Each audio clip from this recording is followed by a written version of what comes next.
Hello guys, welcome back. तो देखो, हम लोग बात करेंगे कि झारखंड में एक बहुत ही अच्छा न्यू वैकेंसी आया है, झारखंड टेक्निकल एग्जामिनेशन का, जिसकी पोस्टिंग लास्ट ईयर भी हुई। और लास्ट ईयर ही मैंने बोला था कि इसका फिर से जो है वैकेंसी आने वाला है, चूँकि टेंटेटिव था और पहले ही से जेएसएससी ने बता दिया था कि इसका फिर से वैकेंसी आएगा। तो इस साल आ गया है ये वैकेंसी।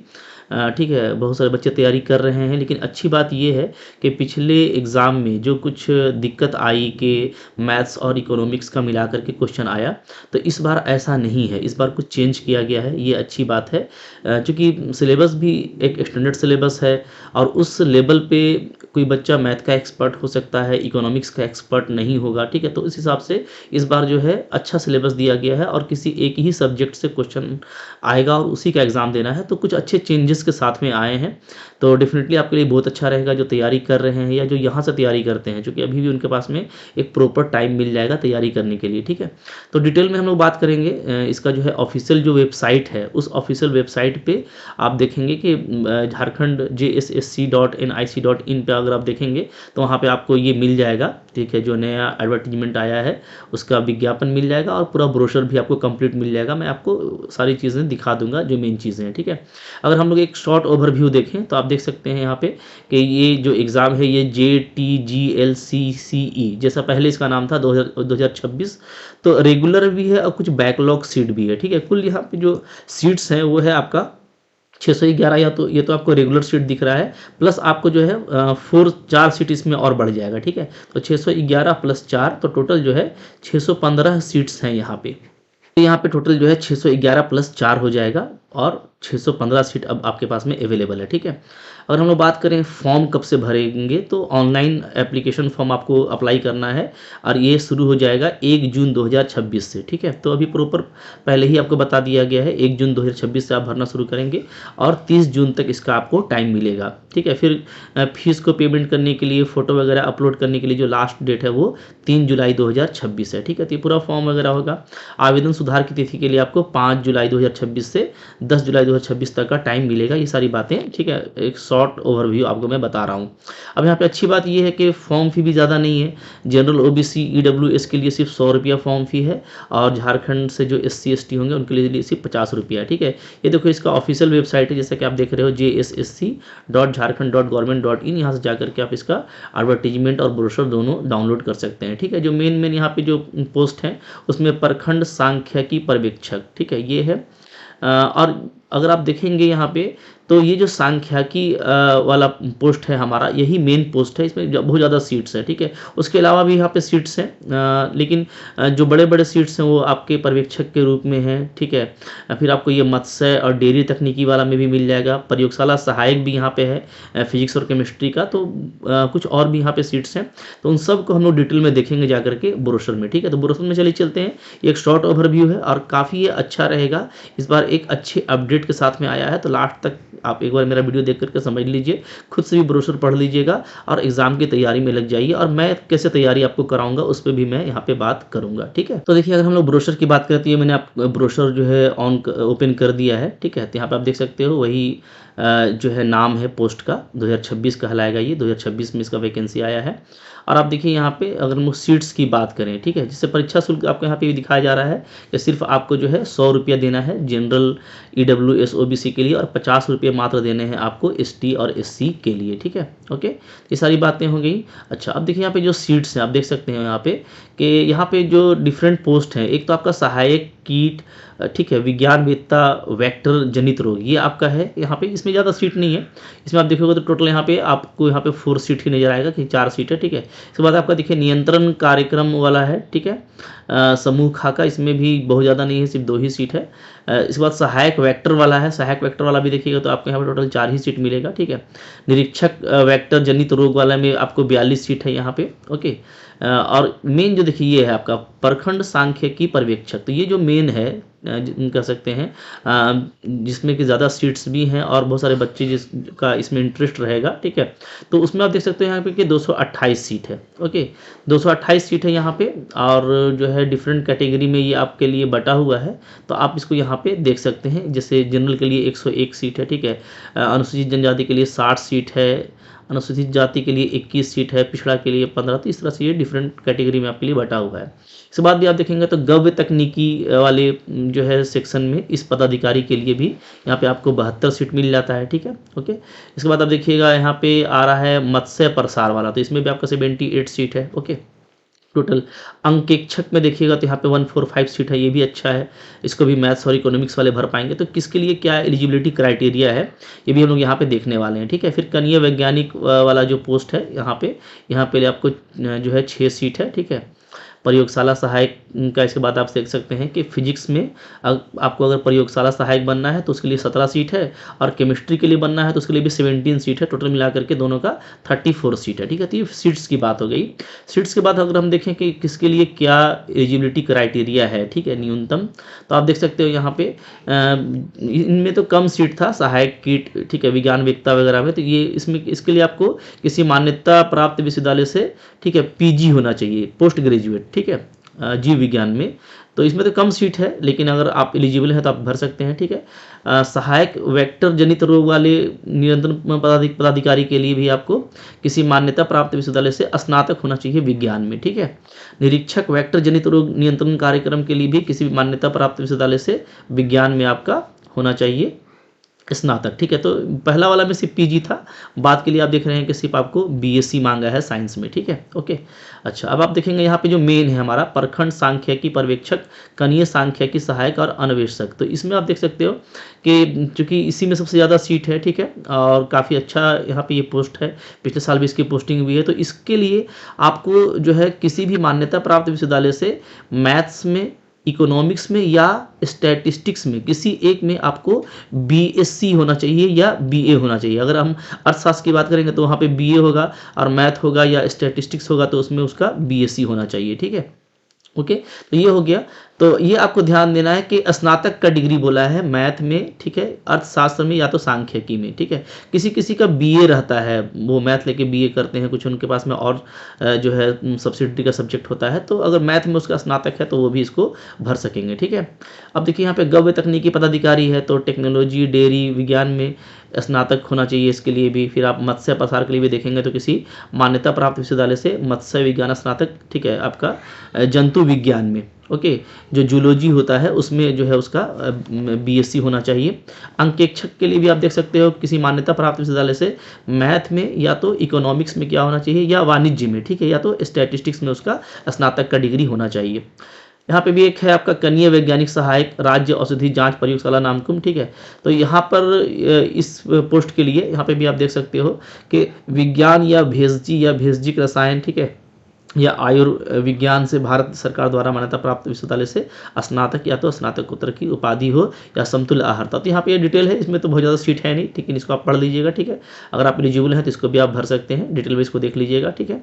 फिर प्रयोगशाला सहायक अगर आपको बनना है फिजिक्स में तो उसके लिए आपको यूजीसी से मान्यता प्राप्त किसी संस्थान या विश्वविद्यालय से भौतिकी सब्जेक्ट में फिजिक्स में क्या होना चाहिए, ऑनर्स होना चाहिए, ठीक है, ओके। बीएससी ऑनर्स होना चाहिए। इसी तरीके से अगर आपको केमिस्ट्री में बनना है प्रयोगशाला सहायक तो उसके लिए भी आपको केमिस्ट्री में क्या होना चाहिए, बीएससी होना चाहिए। तो आप देख सकते हो कि मेनली ये जो पोस्ट है वो साइंस वालों के लिए है, कह सकते हैं कि साइंस वालों के लिए अच्छा मौका है, चाहे आपने फिजिक्स में कर रखा है, केमिस्ट्री में कर रखा है, और मैक्सिमम जो सीटें हैं वो मैथ्स वालों के लिए प्रीफर की जा रही हैं कि अगर आपने मैथ में बीएससी किया हुआ है तो आपके लिए बहुत ही अच्छा अपॉर्चुनिटी है। पिछले बार जैसा दिक्कत नहीं होगा, अभी मैं उस पर बात करूंगा, ठीक है। हाँ, साथ साथ उसमें अगर आपने स्टैटिस्टिक्स में भी बीएससी कर रखा है तो आपके लिए वहाँ पे भी बेनिफिट मिलता है, और अगर आप इकोनॉमिक्स में कर रखे हैं बीए तो आपके लिए भी है, ठीक है। तो कह सकते हो कि बहुत ज़्यादा लोग इसको, जाहिर सी बात है कि पूरे जिनके पास भी कोई भी ऑनर्स डिग्री है वो तो अप्लाई नहीं ही कर पाएंगे, ठीक है। इसमें जो मेन जो आ रहे हैं वो बीएससी मैथ्स वाले आ रहे हैं, वो इसको अप्लाई कर पाएंगे डिफरेंट सीट्स के लिए। बीए इकोनॉमिक्स वाले कर पाएंगे, कहीं कहीं पर हम देख रहे हैं बीए कॉमर्स वाले कर सकते हैं, ठीक है। और फिजिक्स केमिस्ट्री वाले आपको इसके लिए जो यहाँ पे लैब असिस्टेंट है उसके लिए कर सकते हैं, ठीक है। तो आप खुद भी डिटेल में देख लेंगे। अब यहाँ पे ये सारी बातें आ गई। उसके बाद जो है जो भी फॉर्म हमको भरना है वो ऑनलाइन फॉर्म में भरना है, ठीक है। यहाँ पे आप देख रहे हैं आजकल तो सारा फॉर्म ऑनलाइन ही भरा जाता है, ठीक है।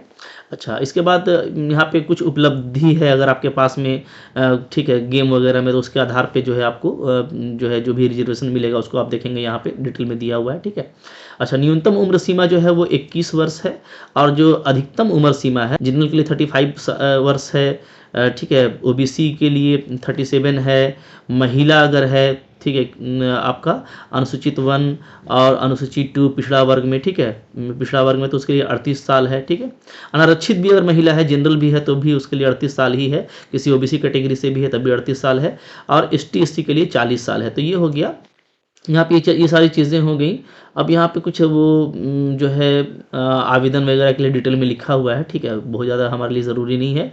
पात्रता हो गया, ठीक है। अच्छा, आरक्षण का दावा करने के लिए आपके पास में रेसिडेंशियल होना चाहिए, वो अगर आप एसटी एससी का है तो उसका सर्टिफिकेट आपको होना चाहिए, वो किस डेट का चलेगा तो ये भी आप देख लीजिएगा, सारा डेट यहाँ पे दिया हुआ है, ठीक है। अगर आप आरक्षण का दावा करना चाहते हैं तो आपके पास में, ठीक है, क्या होना चाहिए देख लो, राजभाषा विभाग के पत्रांक इतना, ठीक है, 2/6/2016 द्वारा निर्गत प्रपत्र में अनुमंडल पदाधिकारी के स्तर का, ठीक है, स्तर से 2/6/2016 तथा इसके बाद निर्गत स्थानीय निवासी प्रमाण पत्र मान्य होगा। तो 2/6/2016 का अगर एसडीओ का बना हुआ है आपका या उसके बाद का बना हुआ है, इस तरीके से आप देख लीजिएगा आपका जो निवासी प्रमाण पत्र होगा या जो एसटी एससी का प्रमाण पत्र होगा, ठीक है, वो इन सारे कट ऑफ डेट के अकॉर्डिंग होना चाहिए, ठीक है। ये आप अच्छे से देख लेंगे, एक बार पढ़ लेना तो ठीक ही रहता है, ठीक है। सारी डिटेल यहाँ पे दी गई है। अब इसके बाद हम लोग अगर देखें यहाँ पे, तो ये एग्जाम जो है ये आपका सीबीटी मोड में होना है, ठीक है। यहाँ पे ये चीज़, ये सारी बातें यहाँ पे लिखी हुई होंगी, चलिए हम लोग देख लेते हैं, ठीक है। तो ये आपका सीबीटी मोड में होगा, और सीबीटी मोड में होगा जैसे एग्जाम पहले होता था वैसा ही होगा, कुछ जो चेंजेस है उस पर हम लोग यहाँ पे बात करेंगे। तो फॉर्म तो आपको ऑनलाइन भरना है, ठीक है, और कुछ आपको यहाँ पे हाईलाइट कर दिया है कि आवेदन भरने के पूर्व जो है आप अपना फोटो, पूर्ण हस्ताक्षर और सभी आवश्यक प्रमाण पत्रों की स्कैन प्रति अपने साथ रखेंगे, और उसका एक साइज भी होता है, ठीक है। कई बार आपने फॉर्म भरा होगा तो जो उसका एक साइज है उस साइज के बिलो होना चाहिए या उस साइज का होना चाहिए, ये आप उस पर ध्यान देंगे, ठीक है। स्पेलिंग वगैरह पे ध्यान रखिएगा, जो आपका मैट्रिक में होगा उसी के अकॉर्डिंग आपको फॉर्म वगैरह भरना है, ठीक है। ऑनलाइन आप फॉर्म भर लेंगे, और यहाँ पे कुछ हाईलाइट किया हुआ है कि पंजीकरण संख्या एवं पासवर्ड प्राप्त होती है जब आप ऑनलाइन लॉगिन करेंगे, ठीक है। पुनः लॉगिन कर अपने बारे में विस्तृत सूचना अंकित करें, वांछित प्रमाण पत्र की स्कैन प्रति अपलोड करें, जैसे कि जो भी आपको वहाँ पे फोटो, सिग्नेचर या तो डॉक्यूमेंट वगैरह अपलोड करना है, ठीक है। आवेदन के प्रत्येक पृष्ठ को सेव और कंटिन्यू करने के पश्चात अगले पृष्ठ की सूचना भरा जाना आवश्यक है, इसके पश्चात परीक्षा शुल्क का भुगतान करेंगे। तो ये सब फॉर्म आप पहले से भरते आ रहे हैं, डेफिनेटली दिक्कत नहीं होना चाहिए, फिर भी आप एक बार पढ़ लेना, आपको सारी बातें यहाँ पे क्लियर हो जाएंगी, ठीक है।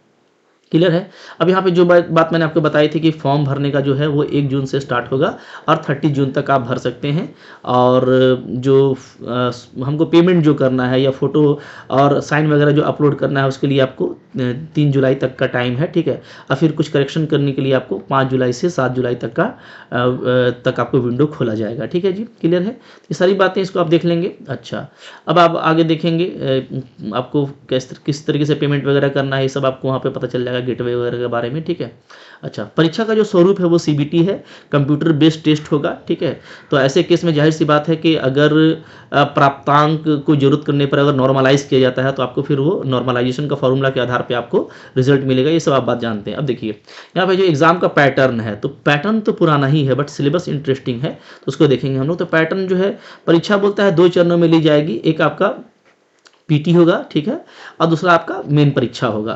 तो इसमें भी ये बात है कि अगर 50,000 से कम अगर होंगे अभ्यर्थी तो ऐसे केस में फिर पीटी नहीं लिया जाएगा, ठीक है, पर सामान्यतः प्रारंभिक परीक्षा नहीं ली जाएगी। तो 50,000 से कम अगर कैंडिडेट फॉर्म भरते हैं या 50,000 से कम अगर एलिजिबल होते हैं फॉर्म भरने के बाद, क्योंकि फॉर्म भरते हैं तो कुछ को फिर रिजेक्ट कर दिया जाता है, ठीक है, किसी का फॉर्म पार्सली भरा रहता है तो उनको हटाया जाता है। तो अगर 50,000 से कम ही बचते हैं तो ऐसे केस में फिर उनका पीटी नहीं होगा, डायरेक्ट सबका मेन परीक्षा होगा, ठीक है। और 50,000 से ज़्यादा रहते हैं तो वैसे केस में फिर आपको दोनों परीक्षा होगी, ये ध्यान देना है। परीक्षा जो है आपका वस्तुनिष्ठ और बहुवैकल्पीय होगा, यानी जो भी क्वेश्चन होगा वो आपका एमसीक्यूज फॉर्म का होगा, ठीक है।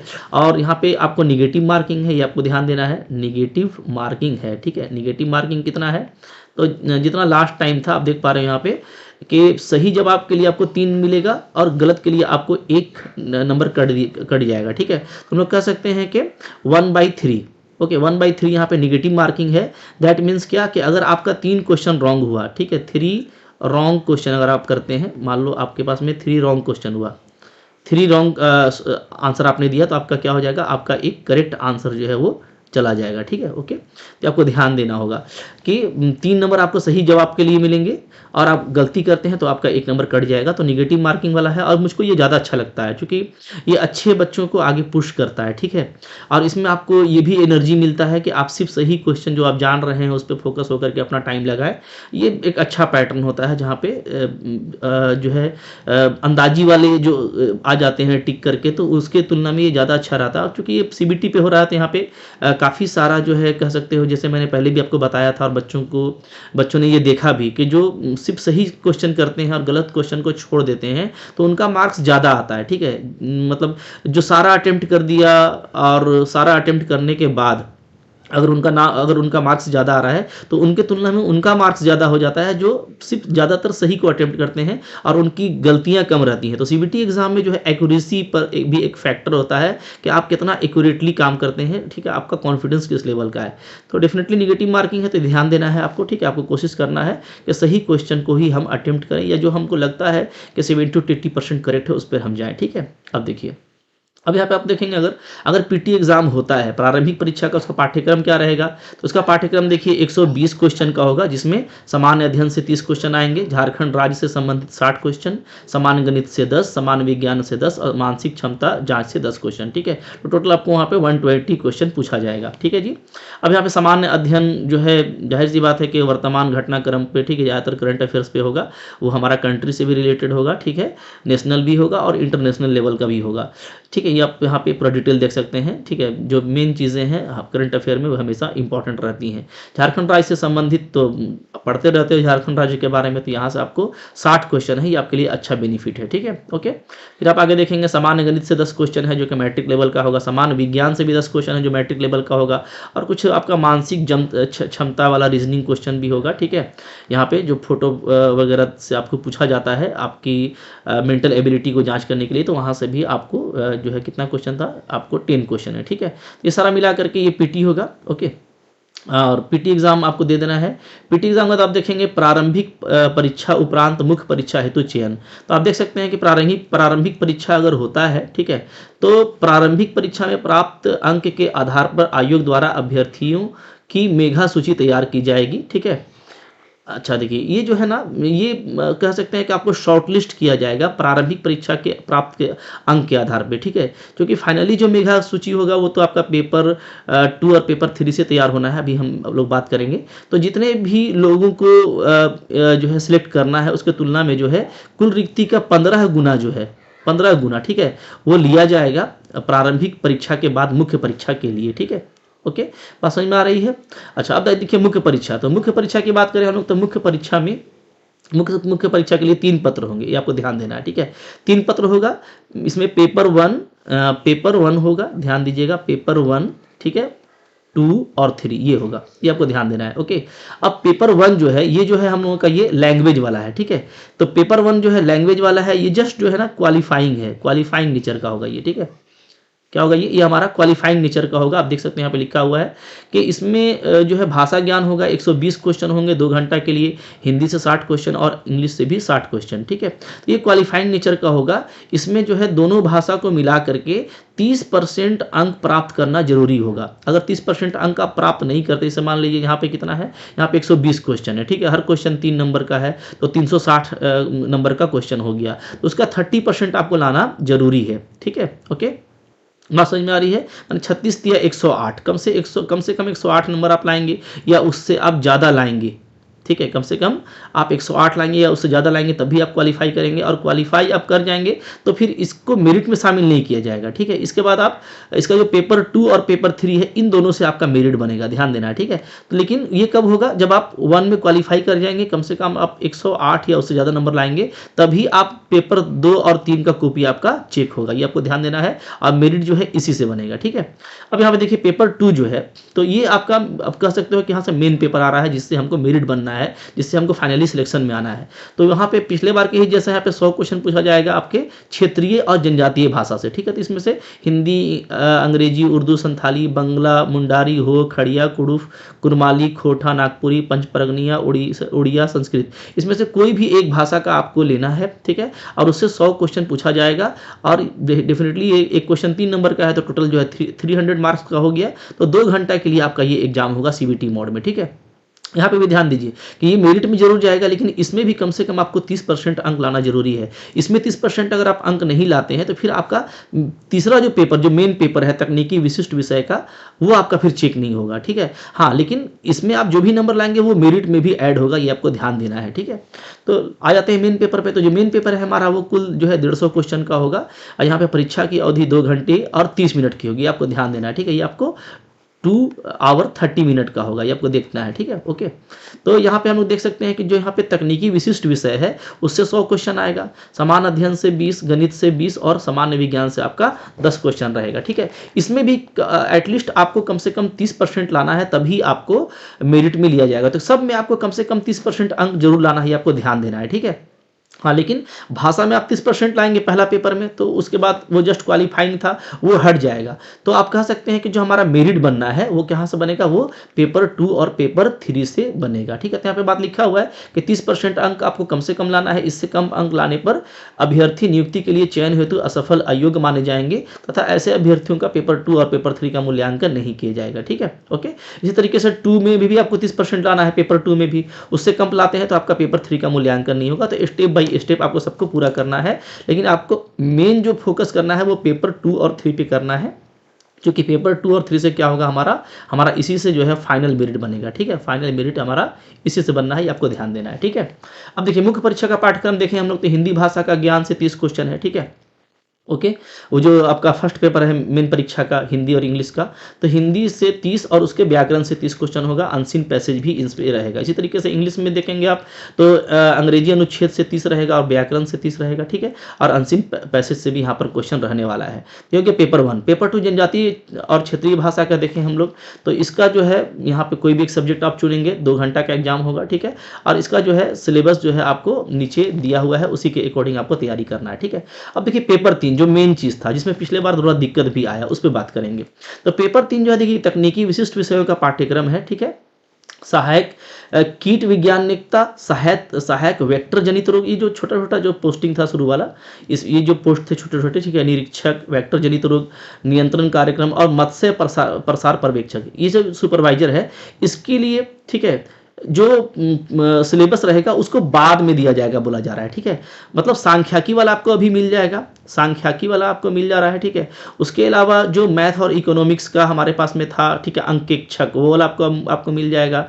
और जो नीचे आपका फिजिक्स और केमिस्ट्री का जो प्रयोगशाला सहायक का है, उसका सिलेबस अभी आपको मिल जा रहा है। लेकिन ये जो कुछ पोस्ट थे, ठीक है, सहायक कीट विज्ञानिकता, वेक्टर जनित रोग नियंत्रण पदाधिकारी, निरीक्षक, वेक्टर जनित रोग नियंत्रण पदाधिकारी, ठीक है, मत्स्य प्रसार पर्यवेक्षक, इन सब के लिए सिलेबस बाद में आएगा, ठीक है। ये पेपर 3 का जो हमारा टेक्निकल पेपर है उसका सिलेबस, लेकिन बाकी का सिलेबस यहाँ पे दिया हुआ है। तो अब यहाँ पे देखिए सामान्य अध्ययन से किस तरह का क्वेश्चन रहेगा, यहाँ पे आपको दे दिया गया। सामान्य विज्ञान से 20 क्वेश्चन रहेगा, ठीक है। सामान्य गणित से आपको मैट्रिक स्तर के 10 क्वेश्चन रहेंगे, ठीक है। अच्छा, तो ये तो दिक्कत नहीं है कि मैट्रिक लेवल का 10th लेवल का मैथ का क्वेश्चन रहेगा, 10th ही लेवल का आपका फिजिक्स केमिस्ट्री बायोलॉजी का क्वेश्चन रहेगा, ठीक है। और आपको यहाँ पे समान अध्ययन जो वर्तमान घटना पर आधारित है, नेशनल, इंटरनेशनल और कुछ आपका झारखंड, इससे रहेगा, ठीक है। तो ये तो आपको मिल ही रहा है। तो अब आपको ध्यान ये देना है कि जो मेरा विशिष्ट पेपर है, थर्ड पेपर, इसको आप अच्छे से देखिए, ठीक है। जो हमारा थर्ड पेपर है उसमें ये आपको 50 क्वेश्चन हो गया, ठीक है। ये हमारा कह सकते हो कि एक कॉमन क्वेश्चन है जो कि समान अध्ययन, समान गणित और समान विज्ञान से रिलेटेड है। ये हमारा 50 क्वेश्चन, ठीक है। और यहाँ पे जो मेन है वो आपका 100 क्वेश्चन है, ठीक है। तो 100 क्वेश्चन और प्लस 50 क्वेश्चन, इसके लिए आपको 2.5 घंटा का टाइम मिल रहा है। तो 100 क्वेश्चन हमको कहाँ से आना है, ये तकनीकी और विशिष्ट विषय से हमको पूछा जाना है, ठीक है। अब यहाँ पे देखिए एक इंपॉर्टेंट बात है जो मैं आपको बता दूँ, ठीक है, जो पिछले बार से अलग है, ठीक है। बाकी सारी चीज़ें तो आपको लग रही होंगी कि हाँ पिछले ही बार की तरह है, लेकिन अब पिछले बार से जो अलग है उस पर भी हम लोग यहाँ पे आके हम बात करेंगे, ठीक है। चलिए, खैर ये आप देख लीजिए कि न्यूनतम जो आहारता है कम से कम अंक पाने वाले विद्यार्थी मेधा सूची में शामिल, इससे कम लाइएगा तो आपको मेधा सूची में शामिल नहीं किया जाएगा, ठीक है। मतलब पेपर 2 और पेपर 3 मिला करके कम से कम, जैसे सब में तो आपको 30% लाना ही लाना है, तभी आप आगे बढ़ेंगे। उसके बाद अगर आपका ओवरऑल 40% आता है जनरल के लिए, ठीक है, जनरल के लिए और ईडब्ल्यूएस के लिए, अगर हम लोग का यहाँ पे क्या आता है, अगर कम से कम 40% आता है तभी उनको मेरिट में लिया जाएगा। 40% से नीचे रहेगा तो उनको नहीं लिया जाएगा, ठीक है, पेपर 2 पेपर 3 मिला करके। इसी तरीके से आप यहाँ पे देखेंगे कि ST/SC के लिए ये 32% है, पिछड़ा वर्ग के लिए 34 है, ठीक है, पिछड़ा वर्ग अनुसूची 2 के लिए 36.5 है, और यहाँ पे आप देख सकते हैं आदिम जनजाति के लिए 30% है। तो ये कम से कम लाना है, ठीक है। इसके बाद ही आपका जो भी मार्क्स आया है उसको मेरिट में लेकर के शॉर्टलिस्ट किया जाएगा, ठीक है, आगे बहाली प्रक्रिया के लिए, ठीक है जी, क्लियर है। अब यहाँ पे बाकी सारी बातें है बहुत ज़्यादा हमारे लिए भी इंपॉर्टेंट नहीं है, ठीक है, आप उसको पढ़ लीजिएगा। अब हम लोग चल रहे हैं यहाँ पे सिलेबस की तरफ, ठीक है, कि सिलेबस हमारा किस तरह का रहना है, ठीक है। यहाँ पे वो एडमिट कार्ड और एग्जाम की प्रक्रिया कदाचार वगैरह के लिए यहाँ पे दिया हुआ है, ठीक है। और फिर आपको यहाँ पे कुछ जो है परिशिष्ट लगा हुआ है, ठीक है, कि किस तरह का फॉर्मेट में आपका किस तरह का जो है जाति या जो भी प्रमाण पत्र आपको देना है वो रहेगा, ठीक है। अच्छा, अब हम लोग चलते हैं यहाँ पे कुछ सिलेबस की तरफ बढ़ जाते हैं। सिलेबस वाला इंपॉर्टेंट फैक्टर है वो मैं आपको दिखा देता हूँ, ठीक है। तो देखिए यहाँ पे ये मेन चीज़ है, ये आप देखिए परिशिष्ट हम लोग देखेंगे यहाँ पे 12 को, ठीक है। ये हमारा यहाँ पे मेन चीज़ आ रहा है, क्या आ रहा है, बोलता है कि प्रखंड सांख्यिकी पर्यवेक्षक, ठीक है, कनीय सांख्यिकी सहायक, अन्वेषक, अंकेक्षक, ठीक है, के लिए पाठ्यक्रम। तो आपको पता है कि ये तीनों पोस्ट के लिए, ठीक है, कौन कौन एलिजिबल है, तो जिसका या तो मैथ में BA है, ठीक है, या उसका इकोनॉमिक्स में BA है, मैथ में BSc है, इको में BA है, ठीक है, और या तो उसका स्टैटिस्टिक्स में है, स्टैटिस्टिक्स, ठीक है। अगर इन तीनों में से किसी एक में BA है तो वो इसके लिए एलिजिबल है।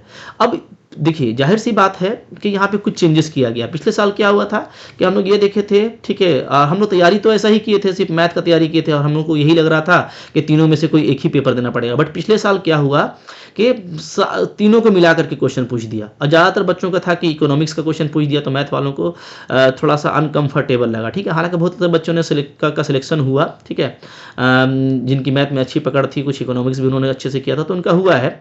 बट एग्जाम के लिए सरप्राइजिंग था और काफ़ी चौंकाने वाला था मेरे लिए भी, चूंकि हम लोग भी तैयारी सिर्फ मैथ का करवाए थे, ठीक है। इस बार ये इसको अलग कर दिया है, ठीक है, सिलेबस भी चेंज किया है और इसको देखिए साफ साफ लिख दिया है।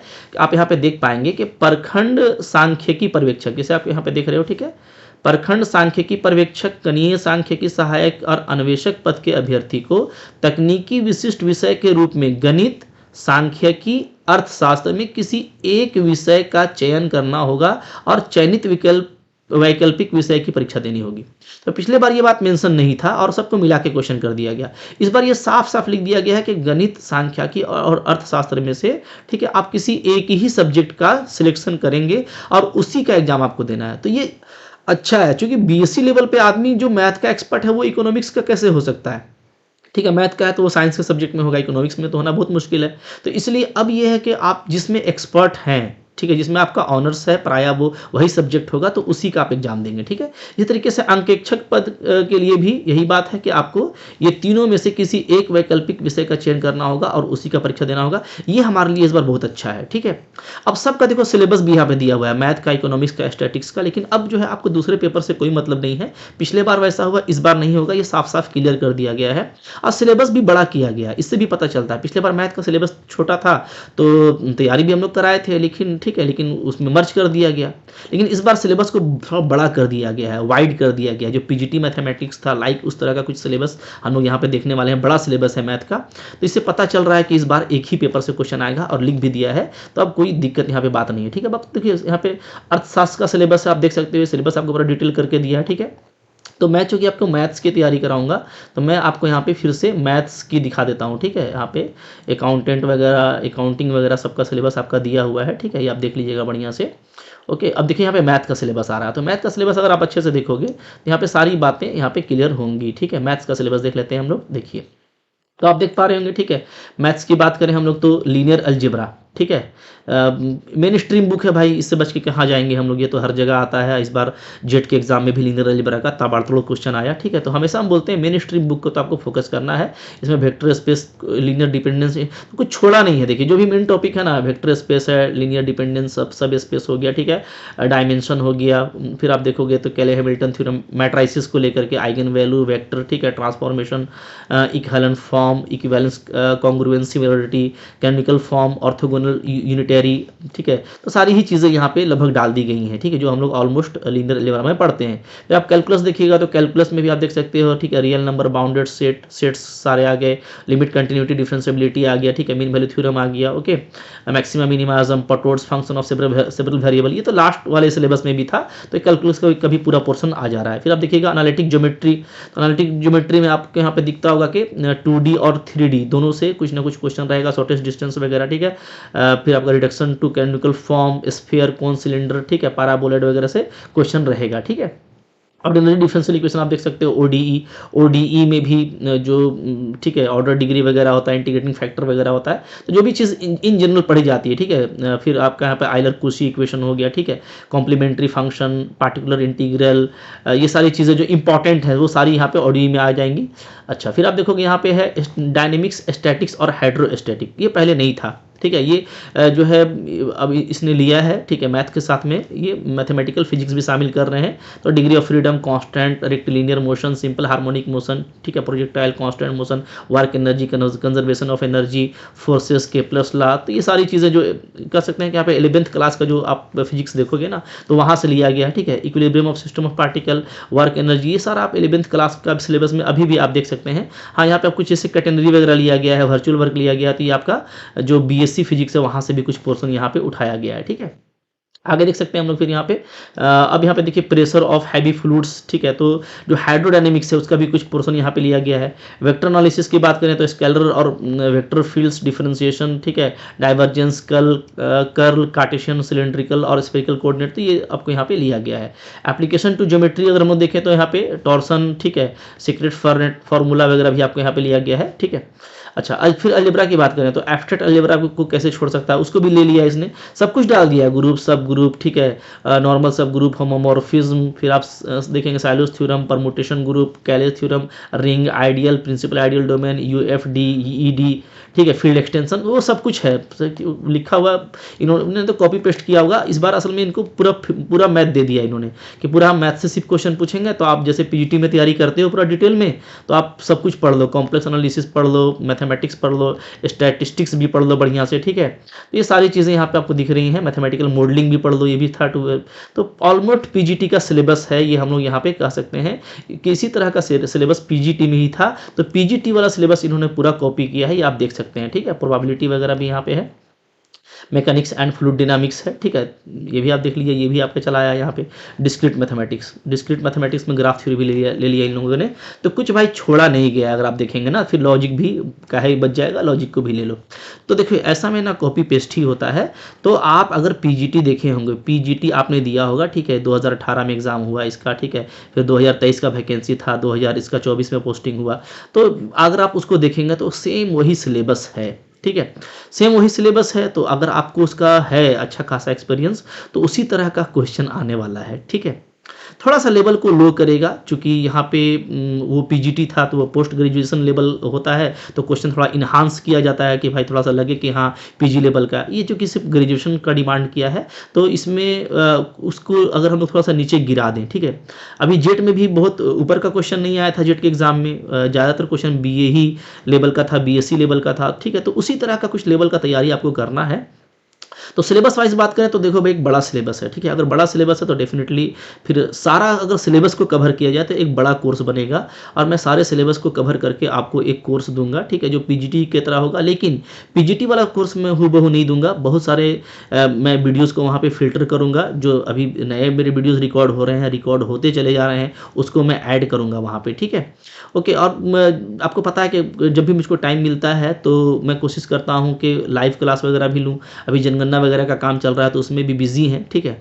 तो बहुत ये सब जो है दिन भर का काम होता है। तो मेरा ये कोशिश रहता है कि आपको आपके टाइम के अकॉर्डिंग पढ़ने वाला हम कोर्स दें, जहाँ पे जो है रिकॉर्डेड ही सही लेकिन लेटेस्ट लेक्चर अवेलेबल हो। और इस बार जो है जो कि इधर 3-4 एग्जाम मैंने देखा है कि जहाँ पे किस तरीके का क्वेश्चन फ्रेम किया जा रहा है झारखंड में, उससे मुझको काफ़ी अच्छा एनालिसिस हुआ है। तो उसी के अकॉर्डिंग मैं क्वेश्चन दूंगा, ठीक है। तो सिलेबस तो पीजीटी का है, स्टैंडर्ड थोड़ा दूसरी तरह का रहेगा, तो आपको तैयारी जो है उसी तरह से करनी पड़ेगी, उसी तरह का प्रैक्टिस भी आपको करना पड़ेगा। तो उसी फ्रेम के साथ में मेरा कोर्स है एप्लीकेशन पे, ठीक है।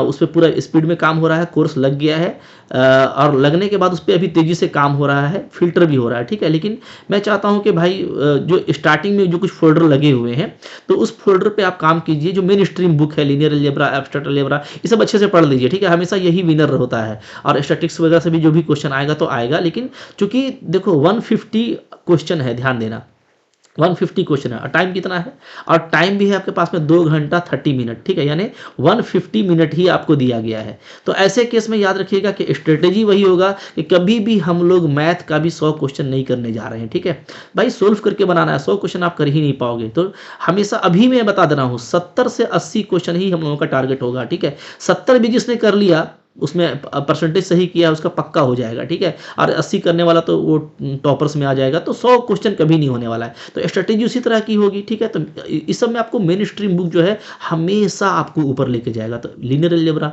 Abstract algebra, complex analysis, calculus, ठीक है, डिफरेंशियल इक्वेशन, जो भाई इस बार जेट में भी काफ़ी अच्छे से छाया हुआ था, वो छाया रहेगा। और स्टैटिक्स के भी पोर्शन के क्वेश्चन आएंगे, बहुत ज़्यादा इस तरफ से नहीं आएंगे। तो भाई जो है इधर के कुछ एग्जाम्स को देख करके अच्छे से स्टडी करके मेरा पूरा काम चल रहा है, मैं उस पर काम कर रहा हूँ। आप पढ़ने में लग जाइए, जो भी टाइम है उसमें आप नॉलेज गेन कीजिए। रास्ता दिखाना आपका मेरा काम होगा, ठीक है। टेस्ट सीरीज भी देना मेरा काम होगा, ठीक है। तो आप ये ऐप डाउनलोड कर लीजिए, MSc लर्न ऑनेस्टली, ठीक है। वहाँ पे आपको ये कोर्स मिल जाएगा झारखंड का JSSC का जो कोर्स है, उसी को आपको बाई कर लेना है, ठीक है।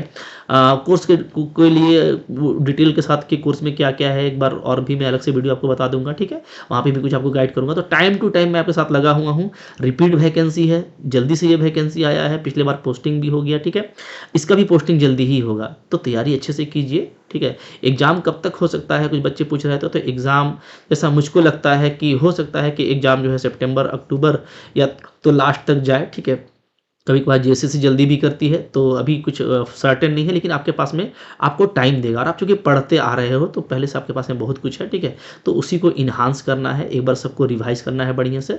तो आप कीजिए, मौका मत गंवाइए। और ये एक अच्छा पोस्ट है, डेफिनेटली आप लगेंगे तो आपका ज़रूर हो जाएगा। फर्दर कोई अपडेट होता है मैं आपको करता रहता हूँ, ठीक है। अभी आप पढ़ने में लग जाइए, चूँकि अभी फॉर्म भरने का टाइम शुरू नहीं हुआ है। और फिर कोई अपडेट होगा तो आपको मैं ज़रूर करूँगा। आई होप आपको ये सेशन मेरा अच्छा लगा होगा जो मैंने आपको बताया। कोई दिक्कत आप कमेंट कर सकते हैं। चैनल पर सब्सक्राइब करके रखो, फ्री में भी बहुत सारे वीडियोज़ चैनल पर अवेलेबल है। आप प्लेलिस्ट जाकर के पढ़ सकते हो, ठीक है। अगर आपको ऐप से नहीं खरीदना है, खुद से तैयारी करनी है, तो आप कर सकते हैं। हर एक के लिए ऑप्शन मौजूद है, लेकिन सिस्टमेटिक लर्निंग के लिए ऐप से पढ़ना ज़्यादा अच्छा रहता है। वहाँ पे प्रैक्टिस अच्छी होती है, टेस्ट सीरीज भी आपको मिलता है, ठीक है। और आप प्रॉपर मेरे से टच में रहते हैं, क्वेश्चन आंसर भी कर सकते हैं, ठीक है। मिलते हैं अगले लेक्चर में, देखते रहिएगा अच्छे से, ठीक है। अपना ख्याल रखिए। Thank you very much.